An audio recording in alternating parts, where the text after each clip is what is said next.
कमल किशोर सोने और हीरे के जवाहरात बनाने और बेचने का काम करता था। उसकी दुकान से बने हुए गहने दूर दूर तक मशहूर थे। लोग दूसरे शहर से भी कमल किशोर की दुकान में गहने लेने और बनवाने आते थे। चाहे हाथों के कंगन हो, चाहे गले का हार हो, चाहे कानों के कुंडल हो, उसमें हीरे और सोने की बहुत सुंदर मीनाकारी होती कि यह सब देखने वाले देखते ही रह जाते। इतना बड़ा कारोबार होने के बावजूद भी कमल किशोर बहुत ही शांत और सरल स्वभाव वाला व्यक्ति था। उसको इस माया का इतना रंग नहीं चढ़ा हुआ था। एक दिन उसका कोई मित्र उसकी दुकान पर आया, जो कि अपनी पत्नी सहित वृंदावन धाम से होकर वापस आ रहा था। तो उस मित्र ने सोचा कि चलो थोड़ा सा प्रसाद अपने मित्र कमल किशोर को भी देता चलूं। उसकी दुकान पर जब वह पहुंचा, तब कमल किशोर का एक कारीगर एक सोने और हीरे जड़ित बहुत सुंदर हार बनाकर कमल किशोर को देने के लिए आया था। कमल किशोर उस हार को देख ही रहा था कि उसका मित्र उसकी दुकान पर पहुंचा। कमल किशोर का मित्र अपने साथ वृंदावन से एक बहुत सुंदर लड्डू गोपाल, जिसका स्वरूप अत्यंत मनमोहक था, साथ लेकर आया था। जब उसका मित्र दुकान पर बैठा तो उसकी गोद में लड्डू गोपाल जी विराजमान थे। कमल किशोर लड्डू गोपाल जी के मनमोहक रूप और सौंदर्य को देखकर अत्यंत आनंदित हुए। उसने अपने हाथ में पकड़ा हुआ हार उस लड्डू गोपाल जी के गले में पहना दिया और अपने मित्र को कहने लगा कि देखो तो, इस हार की शोभा लड्डू गोपाल के गले में पड़ने से कितनी बढ़ गई है। उसका मित्र और कमल किशोर आपस में बातें करने लगे। अब बातों बातों में ही उसका मित्र लड्डू गोपाल को हार सहित लेकर चला गया। दोनों को ही पता नहीं चला कि हार लड्डू गोपाल के गले में ही पड़ा रह गया है। कमल किशोर का मित्र अपनी पत्नी सहित एक टैक्सी में सवार होकर अपने घर को रवाना हो गया। जब वह टैक्सी से उतरे तो भूलवश लड्डू गोपाल जी उसी टैक्सी में रह गए। टैक्सी वाला एक गरीब आदमी था, जिसका नाम बाबू था, जो कि दूसरे शहर से यहाँ अपने परिवार का पालन पोषण करने के लिए टैक्सी चलाता था और वह टैक्सी लेकर काफी आगे निकल चुका था। आज उसको अपने घर वापस जाना था, जो कि दूसरे शहर में था। जब टैक्सी लेकर बाबू अपने घर पहुंचा तो उसने जब अपनी टैक्सी की पिछली सीट पर देखा तो उसका ध्यान लड्डू गोपाल जी पर पड़ा, जो कि बड़े शाही तरीके से पिछली सीट पर गले में हार धारण करके सुंदर सी पोशाक पहनकर हाथ में बांसुरी पकड़े हुए पसर कर बैठे हुए हैं। बाबू यह देखकर एकदम से घबरा गया कि यह लड्डू गोपाल जी किसके हैं, लेकिन अब वह दूसरे शहर से अपने शहर आ चुका था, जो कि काफी दूर था और वह सवारी का घर भी नहीं जानता था। तो वह दुविधा में पड़ गया कि वह क्या करे, लेकिन फिर उसने बड़ी श्रद्धा से हाथ धोकर लड्डू गोपाल जी को उठाया और अपने घर के अंदर ले गया। जैसे ही उसने घर के अंदर प्रवेश किया, उसकी पत्नी ने उसके हाथ में पकड़े लड्डू गोपाल जी को जब देखा तो इतनी सुंदर स्वरूप वाले लड्डू गोपाल जी को देखकर उसकी पत्नी ने झट से लड्डू गोपाल जी को अपने पति के हाथों से ले लिया।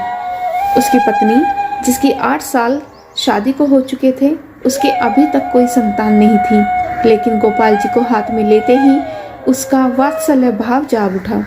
उसकी ममतामयी और करुणामयी आंखें झरझर बहने लगी। ममतावश और वात्सल्य भाव के कारण ठाकुर जी को गोद में उठाते ही उसको ऐसे लगा जैसे कि उसने अपने बच्चे को ही उठाया हुआ है। अपनी ऐसी दशा देखकर बाबू की पत्नी मालती बहुत हैरान हुए।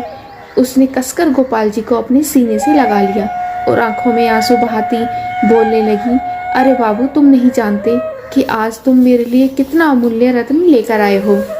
बाबू कुछ समझ नहीं पा रहा था कि मेरी पत्नी को अचानक से क्या हो गया है, लेकिन उसकी पत्नी तो जैसे बावरी सी हो गई थी। वह गोपाल जी को जल्दी जल्दी अंदर ले गई और उससे बातें करने लगी। अरे लाला, इतनी दूर से आए हो, तुम्हें भूख लगी होगी। और उसने जल्दी जल्दी मधु और घी से बनी चूरी बनाकर और दूध गर्म करके ठाकुर जी को भोग लगाया। उधर कमल किशोर ने जब अपनी दुकान पर हार को ना देखा तो उसको याद आया कि हार तो ठाकुर जी के गले में ही रह गया है। तो उसने अपने मित्र को संदेशा भेजा। तो मित्र ने आगे से जवाब दिया, अरे मित्र, वह माखन चोर और चित चोर हार सहित खुद ही चोरी हो गया है। मैं तो खुद इतना परेशान हूँ। कमल किशोर अब थोड़ा सा परेशान हो गया कि इतना कीमती हार न जाने कहाँ चला गया। मुझे तो लाखों का नुकसान हो गया, लेकिन फिर भी अपने सरल स्वभाव के कारण उसने अपने मित्र को कुछ नहीं कहा और उसने अपने मन में सोचा कि कोई बात नहीं, मेरा हार तो ठाकुर जी के अंग ही लगा है। अगर मेरी भावना सच्ची है तो ठाकुर जी उसको पहने रखें। उधर बाबू और उसकी पत्नी मालती दिन रात ठाकुर जी की सेवा करते।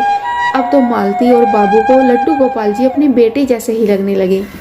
लड्डू गोपाल जी की कृपा से अब मालती के घर एक बहुत ही सुंदर बेटी ने जन्म लिया। इन सब बातों का श्रेय वह लड्डू गोपाल जी को देते कि यह हमारा बेटा है और अब हमारी बेटी हुई है। अब हमारा परिवार पूरा हो गया है।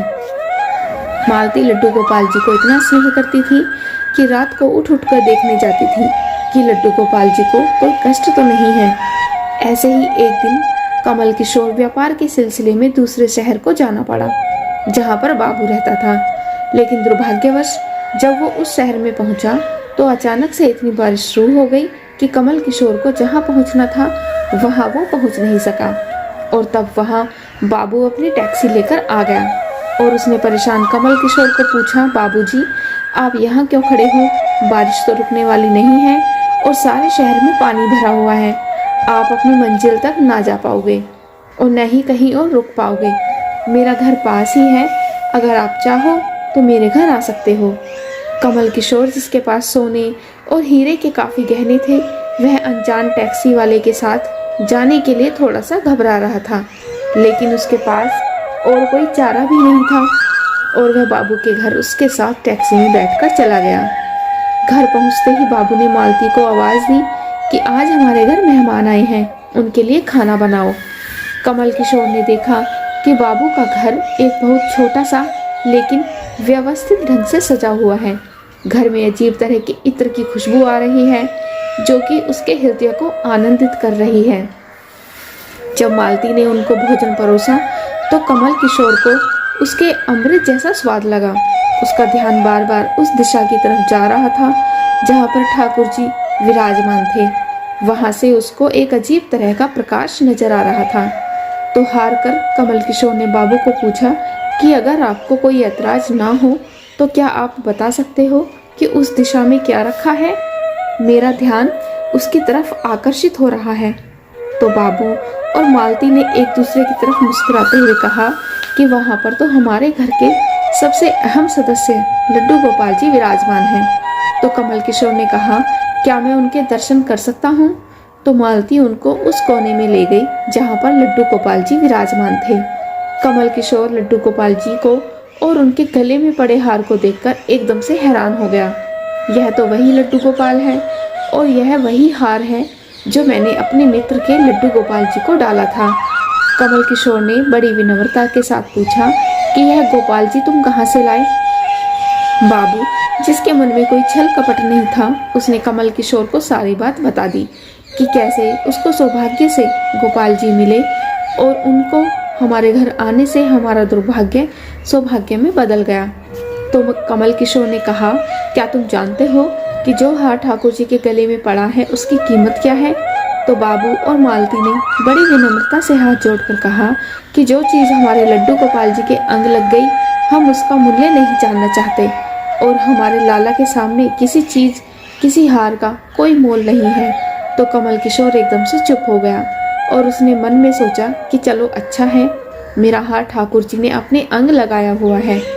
अगले दिन जब वह चलने को तैयार हुआ और बाबू उनको टैक्सी में लेकर उनके मंजिल तक पहुंचाने गया, जब कमल किशोर टैक्सी से उतरा और जाने लगा, तभी बाबू ने उनको आवाज़ लगाई कि जरा रुको, यह आपका कोई सामान हमारी टैक्सी में रह गया है। लेकिन कमल किशोर ने कहा, मैंने तो वहाँ कुछ नहीं रखा। लेकिन बाबू ने कहा कि यह बैग तो आपका ही है। जब कमल किशोर ने उसको खोलकर देखा तो उसमें बहुत सारे पैसे थे।